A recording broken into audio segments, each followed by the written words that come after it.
In this video, you'll learn how to build your Woom Now. It'll be quick and easy, I promise. I'm Raphael from Woom, and I'll go through it all with you.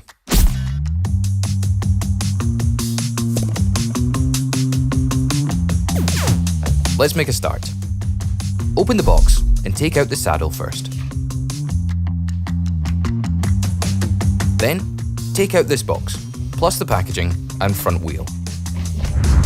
Be careful not to scratch your bike with the front wheel hub.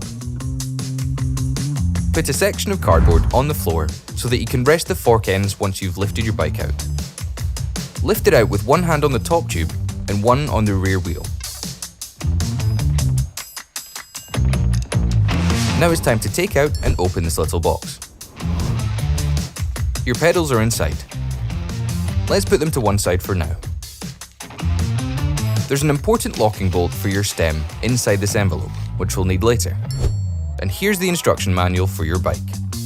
Give it a good read and look after it.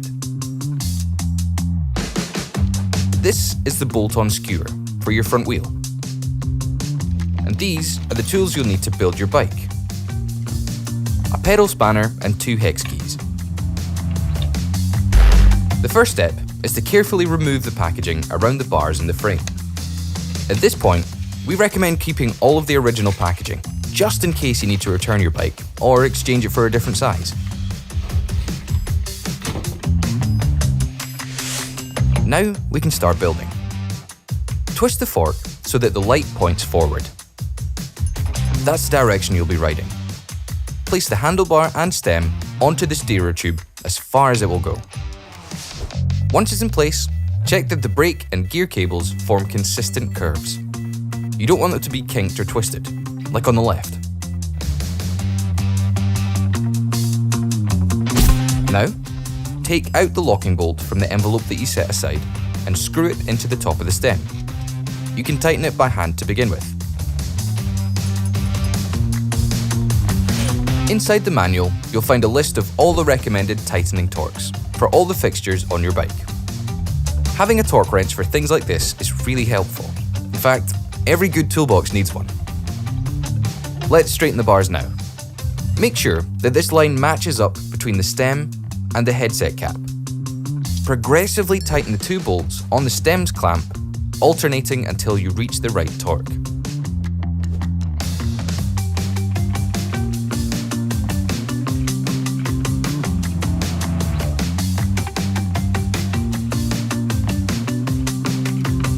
To end this part, we'll finish tightening the locking bolt to the correct torque.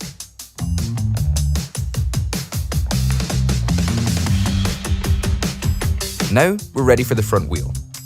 There's a transport lock in the brake calipers. Let's remove this. At this point, do not squeeze the front brake lever, as this will push the brake pads together, and these are very hard to separate again. Look where your disc brake rotor is. It needs to be on the left if you're looking forward, the non-drive side of your bike, remember. Carefully slot the wheel into position. Ensure that the disc brake rotor is slotted squarely in the caliper between the brake pads. Make sure the electrical connection on the hub dynamo is pointing upwards, and then connect the 2-pin connector for the lights. Thread any excess cable carefully back into the fork once connected, so that there's no risk of getting it caught in the spokes while riding. Now we need the bolt-on skewer. Unscrew the axle nut and take the spring off the skewer. Thread it from left to right through the hub. That's the non-drive side to the drive side.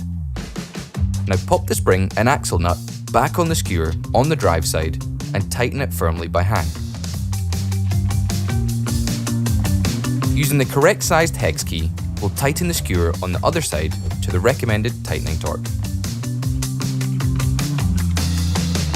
Now, turn the lights on using the switch found on the back of the front light. Lift the front wheel off the ground and give it a spin. Both the front and back lights should function and shine brightly. Now's a good time to stand the bike up using its kickstand. Right, you really need somewhere to sit. Loosen the seat post clamp a little bit, then install the seat post with the saddle attached at the correct height. Point the saddle forwards and align it with the top tube. then tighten the clamp to the recommended torque.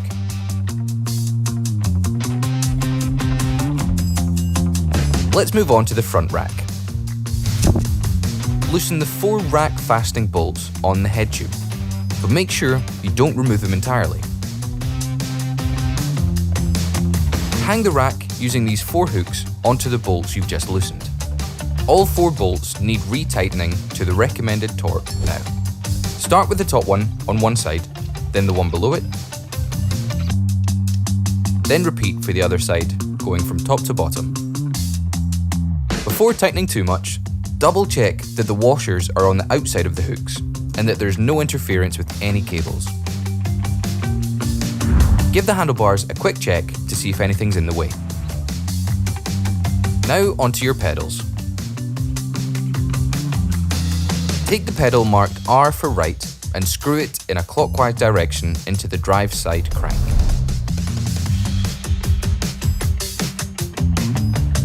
Use the spanner to tighten it to the correct torque.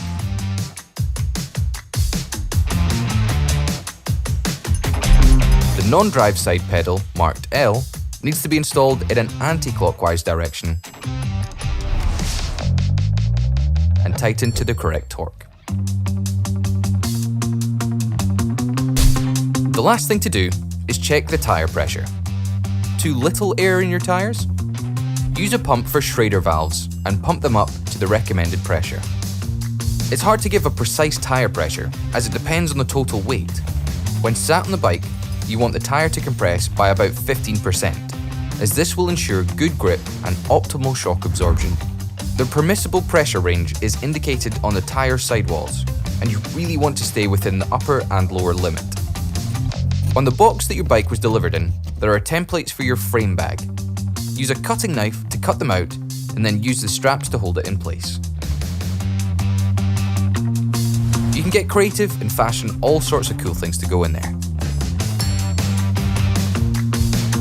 Remember, disc brakes take a while to get bedded in and reach their optimal braking performance. Do some practice laps before going on a proper ride and brake forcefully a few times to bring the bike to a stop. After a few pulls, you'll realise that they're already braking more effectively. And now, go and have a great time with your Woom Now.